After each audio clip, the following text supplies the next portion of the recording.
Hello guys, તો આજે આપણે બનાવેલી છે ટિન્ટોઈ ગામની એક્ટિવા 5G જે આપણે પાસે આવી હતી. એકદમ જૂની ગાડી થઈ દીધી, એકદમ બેકાર હાલતમાં આવી હતી આપણી પાસે. હવે આપણે એને ન્યૂ બનાવી દીધી છે, એકદમ બ્રાન્ડ, જેમ કે હાલ શોરૂમમાંથી આવી હોય એવી એકદમ ન્યૂ ઓરિજિનલ કલરમાં બનાવેલી છે. જોઈ શકો છો ગાડીની કન્ડિશન કેવી થઈ ગઈ છે. એકદમ જૂની આપણી પાસે આવી હતી. તો તમારે પણ કોઈ બી ગાડી બનાવવી હોય તો આવો આપણી પાસે. આપણું એડ્રેસ છે ન્યાય મંદિર LIC ઓફિસના સામે, palace road, Meera bike modification, Himmatnagar.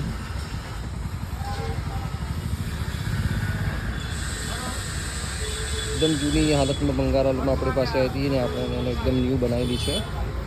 આ છે ટિન્ટોઈ ગામની ગાડી. જોઈ શકો છો એની કન્ડિશન કેવી છે, એકદમ ન્યૂ થઈ ગઈ છે. તો તમારે પણ કોઈ બી બનાવવી હોય તો ડાયરેક્ટ આપણી પાસે આવો. અને કોલ ઉપર, ઇન્સ્ટાગ્રામમાં, વોટ્સઅપમાં કોઈ પણ જાતનું એસ્ટિમેટ આવતું નથી. એસ્ટિમેટ માટે તમારે ગાડી લાવવી પડે. ગાડી જોયા પછી ખબર પડે કે અંદર ગાડીમાં કામ કેટલું છે, અંદર શું શું કરવાનું છે. પછી એ બધી વસ્તુઓ આપણે ગણીને પછી તમને એસ્ટિમેટ આપીએ. એટલે કોલ ઉપર એસ્ટિમેટ અમે આપતા નથી, કેમ જોયા વગર એસ્ટિમેટ ખબર પડે નહીં.